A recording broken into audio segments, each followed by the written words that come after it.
Hey, and what's the crack? I took a deep dive into the streets of L.A Noire. I beat every case, found every secret, just so I could unlock the Platinum Trophy. So if you stick around, I'll show you how it was done and how it brought justice to the streets of 1940s LA. And this will have some spoilers. So I'll start off by introducing our main character, Cole Phelps, a war hero turned great detective during the 1940s. And it didn't take long for me to discover my first trophy, called Police Academy. And this is for completing all the cases with Cole that come across his desk on patrol. And how you can pass these cases is by finding clues, which leads to you interrogating suspects and knowing the right answer because of the clues, which leads to an arrest and of course a case closed. And at the end of some of these cases you actually get to see what war was like for Cole Phelps through some flashbacks. And we also get to meet a different character who will come into it later called Jack Kelso. With all the patrol cases closed and with only being like a week on duty, he makes it to detective where he will be working traffic cases.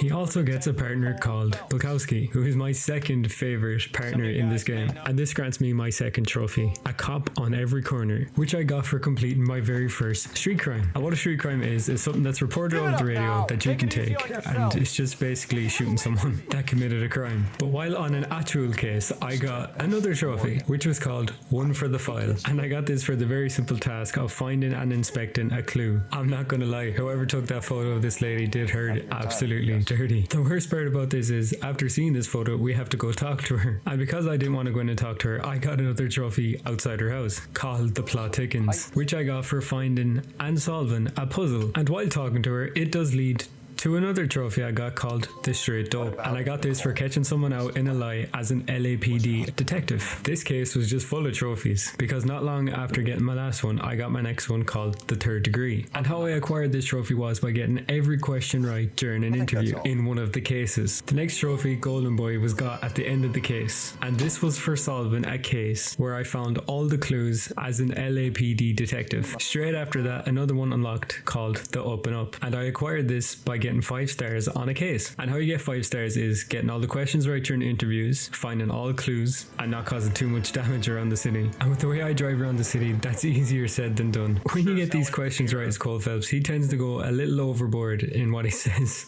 Like, listen to this. Dewey, or my partner shoves her head in a car door. Okay. Cole then gets a new case that comes across his desk, and while Cole is investigating this case, I acquired another trophy called Stab Right, and you get this for finding a bloody knife at the crime scene without leaving and coming back. And of course, with that last case solved, Cole gets one more case, and this is nothing to do with trophies. I just think this should be highlighted, because honest to God, if I was a cop and I saw him do this, I would lock him up for the rest of his life. And now I'll get back to the trophies, like this one called The Shadow, and you can gain this by following a suspect without being spotted once during a case. And the woman I followed was quite weird, because when I interviewed her, she had a scar on her forehead that looked oddly familiar to me. Moving on to the next trophy, Traffic Stop, and how I acquired this trophy is by using my good old partner to disable a vehicle while it's chasing us. This case actually leads to a bit more violence, where it comes out to a massive shootout, leading to my next trophy called Wooden Overcoats, which can be acquired by getting 30 headshots on the bad guys. And with that case solved, it also comes with a trophy called Paved with Good Intentions, and I got this for completing all the traffic cases that came across Cole's desk. This also leads to a promotion for Phelps. He goes on to homicide, and also in this scene he proves that he chose the right path in becoming a detective. And with Cole coming to homicide, he gets a brand new partner called Finbar, and of course this partner is my favorite, and he is my favorite just because of how backwards he tries to be. And while on one of these homicide cases, I find what has to be, I think, the coolest lighter I've ever seen. And while on this same case, I actually get my next trophy called Round Heels, and I earned this trophy by convincing Dick to give up the license plate number of a man we want to talk to. And I really do love the banter back and forth between Finbar and Cole. On to another trophy I got called Keep a Lid on It, and I got this for throwing hands with some fella while keeping my hat on. I swear to God, when I first played this game, I was full on sure that Cole was a robot. I mean, look the way he runs. But it's that type of running that gets me trophies like the next one called Asphalt Jungle, and I got this for chasing down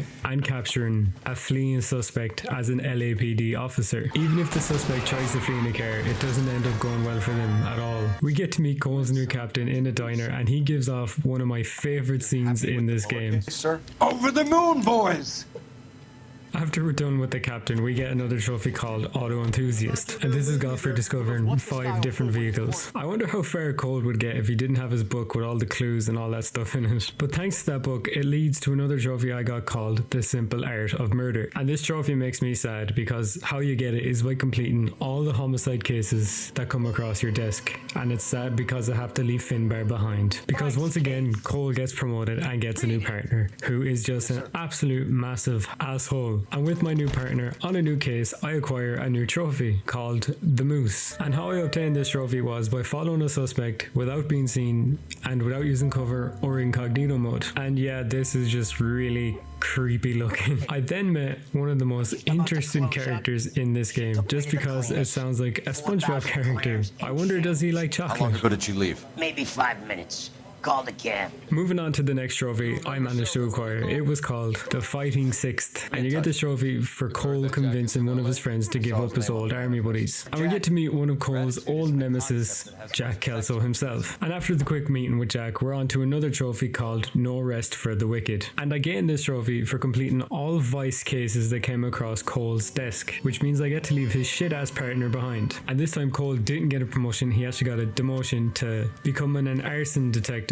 And he gets one more new partner, and it is the narrator of this game, weirdly enough. And I got my next trophy very quickly, which was called The Brass. And this is for reaching level 20 in the game. And to reach level 20, you need to get XP points. And you get XP points for collecting things. And another way to earn XP is to get questions correct. I hear a lot of random shite throughout this game, but this has to be the weirdest thing I think I've ever heard. It's just some fella asking where does baby oil come from. The next trophy I came by was called Not So Hasty. And I got this for using a warning shot to stop a suspect fleeing away from me. Receiving the next trophy, called The Hunch, was actually quite easy. And I say this because how you get it is by using 4 intuition points. And what they do is they take away an answer to help you with your investigation. And you get intuition points from leveling up. I didn't need intuition points to get this next trophy called Huckster. And I came by this trophy by outwitting a suspect and making him talk about something he shouldn't be talking about. And as a bit of a change of pace, we get to play as none other than Jack Kelso. And he isn't a cop, he's actually a private detective. And this is really weird. He gets chased by a lad in a digger and he does nothing about it afterwards, even though your man's trapped in a hole. And I got my first trophy with Jack, and it was called Dead Men Are Heavier, which is got for putting 100 bad guys down. Jack's deciding to take a little break, so now we're back with none other than Cole Phelps. And Cole finds secret agent stuff and knows what it is right away.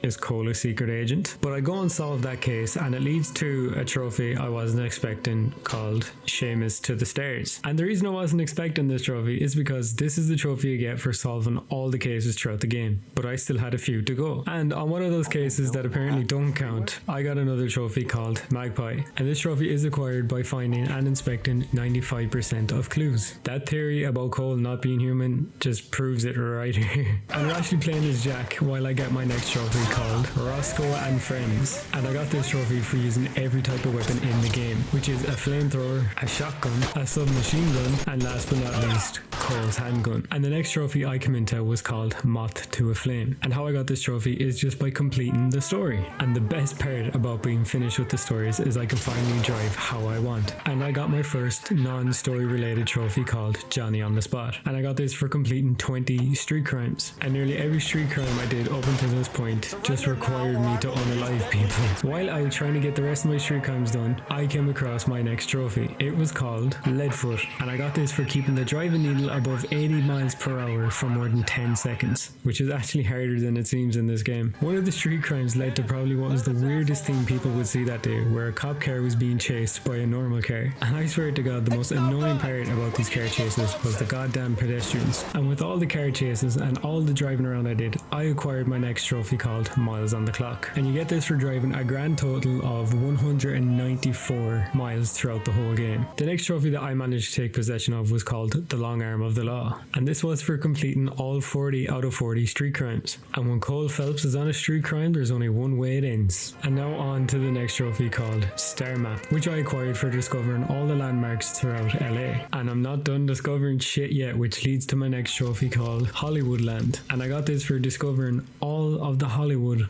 golden reel films. Getting those last few trophies apparently broke my partner's brain. And to be fair, 2 trophies in this game nearly broke my brain. Starting with this one called Auto Collector, which was got for discovering 40 out of 95 vehicles. To discover cars, you have to sit in cars, and could you imagine what your partner's thinking? All he's seen is Cole hopping in and out of a car. And this next trophy, Auto Fanatic, was got for discovering 95 out of 95 cars, and this trophy was a major pain in the ass. And it was because most of these cars look so similar to each other. They make you sit in every type of vehicle going. And then I got the trophy, the City of Angels, which was probably the longest trophy to get in this game. And I have absolutely no idea what is going on with my partner down there. But to get the trophy, you have to collect all newspapers, all golden film reels, discover all the landmarks, and climb into every vehicle you see. And then I was on to probably what is the easiest trophy of this game, called Public Menace. And to acquire this trophy, you have to get $47,000 worth of damage during one case. And the way I did this was during one case, I went off, got a supercar, and destroyed it 7 times. It just keeps respawning. And of course, this leads to my platinum trophy, which I was so happy to get after dealing with those 95 cars. But now on to the rating of this game, and I'll give it a solid 3 out of 10. There's nothing too challenging in it. The most annoying part is getting the cars. Once you have that done, it's fairly easy. And so this will be the end of the video. I hope you all enjoyed it as much as I did playing it. I'll hope to see you in the next one, and goodbye.